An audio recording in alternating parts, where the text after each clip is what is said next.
So ఒక peaceful life start చేద్దామని అయితే అనేసుకున్నాం. ఇంకా అనుకోలేదా? సరే అనేసుకోండి. బేసిక్ పాయింట్ ఏంటంటే waking up early. Early morning లెగిస్తే డే అంతా ఎంత పీస్ఫుల్గా ఉంటుందో యూ క్యాంట్ ఇమాజిన్ దట్. ఏమైంది?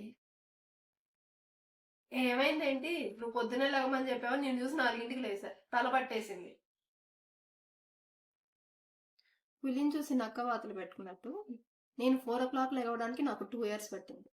సో ఎవరో ఏదో చెప్పేశారు, ఏదో మనం చేసేసామని ఇన్స్టాంట్ మోటివేషన్ తీసుకొని చేసేసామని అనుకోండి, 4 రోజులు సంబరంలాగా ఉంటుంది. అలా కాకుండా కన్సిస్టెన్సీ, మోటివేషన్ కంటే కన్సిస్టెన్సీ వెరీ ఇంపార్టెంట్. మీరు ఇప్పుడు 7కి లెగుస్తున్నారు అనుకోండి, 6కి ట్రై చేయండి. 8కి 9కి లేసి హడావిడి పడ్డం కంటే 7 6 బెటరే కదా. సో ఆ 2 hours సెల్ఫ్ టైం. అలా కాదు, జూలై సినిమాలో అల్లు అర్జున్ లాగా పొద్దుగాలు లేసి కోడి మాత్రం ఏం చేస్తుంది, వండుకొని తినేస్తున్నాం అనుకున్నారు అనుకోండి, వీ క్యాన్ గో ఎనీవేర్.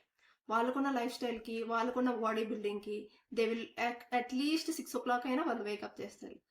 వాళ్ళ లైఫ్ స్టైల్ని మనం ఇన్స్పిరేషన్గా తీసుకోవాలి, అంతేగాని సినిమా డైలాగుల్ని కాదు. So first and important step is waking up early. ఎర్లీగా లేకపోయినా లేవడానికి ట్రై చేయండి. సర్లే ట్రై చేస్తా.